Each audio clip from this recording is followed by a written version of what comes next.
lagi dengan Bu Erni dalam pembelajaran PKUU. Untuk pembelajaran kali ini, kita akan lanjutkan materi berikutnya tentang kerajinan lokal non benda. Untuk lebih jelasnya, silahkan menonton.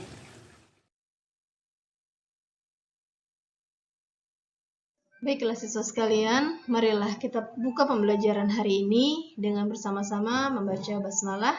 Bismillahirrahmanirrahim. Kita mulai. Ya, hari ini kita akan belajar tentang prakarya dan kewirausahaan. Tema kita hari ini adalah tentang kerajinan dengan inspirasi budaya lokal non-benda. Kita mulai dari kerajinan ya. Anak-anak sekalian, kerajinan ini kita ibaratkan dia adalah hasil karya atau produk yang menuntut keterampilan tangan.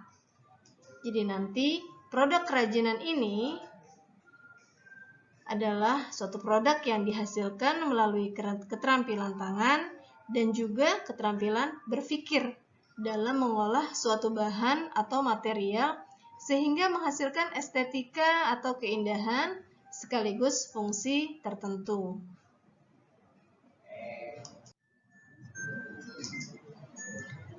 Ya, karena hari ini bahasan kita tentang kerajinan dengan inspirasi budaya lokal non-benda, maka di sini budaya ini kita jadikan sebagai sumber inspirasi dalam membuat kerajinan. Nah, di sini ada tradisi budaya, ada dua kelompok yang bisa kita bagi. Untuk yang pertama adalah budaya non-benda. Dan satu lagi adalah budaya artefak ya atau objek benda. Nah, kedua budaya ini baik non-benda maupun artefak atau objek benda, keduanya ini tidak bisa dipisahkan karena keberadaannya saling melengkapi satu sama lain. Sekarang kita ambil contoh budaya non-benda. Apa saja yang masuk ke dalam kategori ini? Ya, itu ada puisi, syair, tarian daerah, upacara adat, cerita rakyat, mitos, simbol, dan juga pantun. Sedangkan untuk budaya artefak atau objek benda, ini yang masuk ke dalamnya adalah pakaian adat, alat musik, rumah adat, wadah tradisional, dan senjata tradisional. Nah, ternyata kebudayaan non-benda ini kalau kita kaji lebih dalam, ya, kita bisa lihat dia adalah kebudayaan yang mengacu pada hasil karya yang sifatnya abstrak. Jadi bukan berupa benda. Nah, diantaranya ini biasanya banyak diturunkan dari generasi ke generasi. Nah, apa saja sih contoh kebudayaan non-benda? Kita lihat ya, anak-anak sekalian. Di sini ada beberapa contoh-contoh kebudayaan non-benda seperti tari tradisional, ada seni, pertunjukan, dan juga panggung.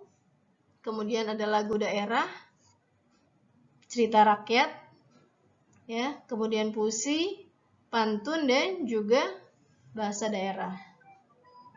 Ya, banyak sekali ini ya. Jadi contoh-contoh kebudayaan non-benda ini nantinya ya mungkin bisa kita produksi menjadi suatu kerajinan. Nah, ini ada beberapa alternatif kerajinan yang bisa diproduksi ya dari contoh-contoh tadi.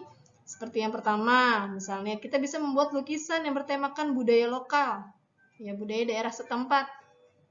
Nah, bisa juga kita bisa membuat seni ukir dengan aksara kuno.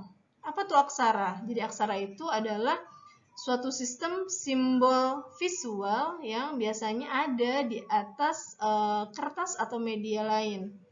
Ya, ini biasanya adalah ungkapan ya, unsur yang sifat ekspresif. Selain seni ukir, lukisan, ada juga mebel, ya, perabotan. Nah, biasanya itu mencerminkan etnis tertentu. Bisa suku Asmat, suku Baduy, suku Jawa, dan suku-suku yang lainnya. Di Indonesia ini kan beragam suku ya. Nah, alternatif produksi yang lainnya, kita bisa membuat kaos atau pakaian dengan gambar cerita rakyat dari daerah tertentu. Nah, ini adalah contoh-contoh kerajinan yang mungkin bisa menjadi alternatif produksi nanti. Nah, di sini ada beberapa jenis kerajinan yang bisa menginspirasi kita, ya, yaitu inspirasi lokal non-benda. Yang pertama itu dimulai dari kerajinan tenun, ya. kerajinan tenun ini apa sih ya? Jadi ini adalah kerajinan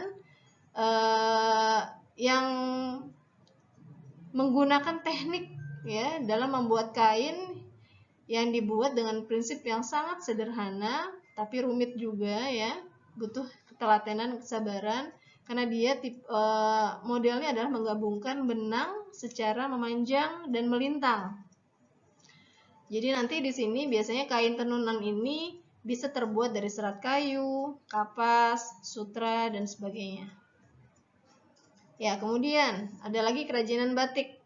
Nah, kerajinan batik ini adalah sebuah kerajinan yang sangat umum sekali kita gunakan, bahkan sering sekali kita beli ya, karena batik ini sudah menjadi budaya nasional ya. Jadi kerajinan batik ini adalah kerajinan membuat motif pada kain sehingga membentuk lukisan yang memiliki nilai seni yang tinggi. Nah, bisa menggunakan canting karena memiliki unsur keindahan di dalamnya.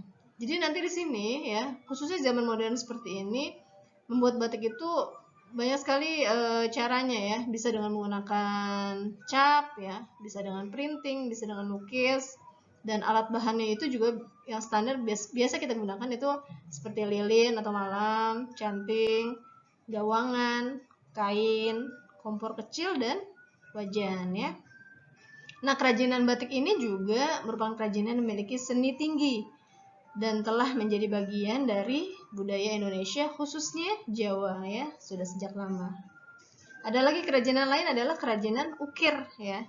Ukiran. Jadi ukiran ini adalah seni yang membentuk gambar hias bisa pada kayu, batu, atau bahan-bahan lainnya. Bentuknya ini biasanya bisa cekungan atau cembungan. Intinya nanti dari ukiran ini kita bisa menggunakan pewarnaan yang akan menambah nilai estetika dari kerajinan ukir tersebut.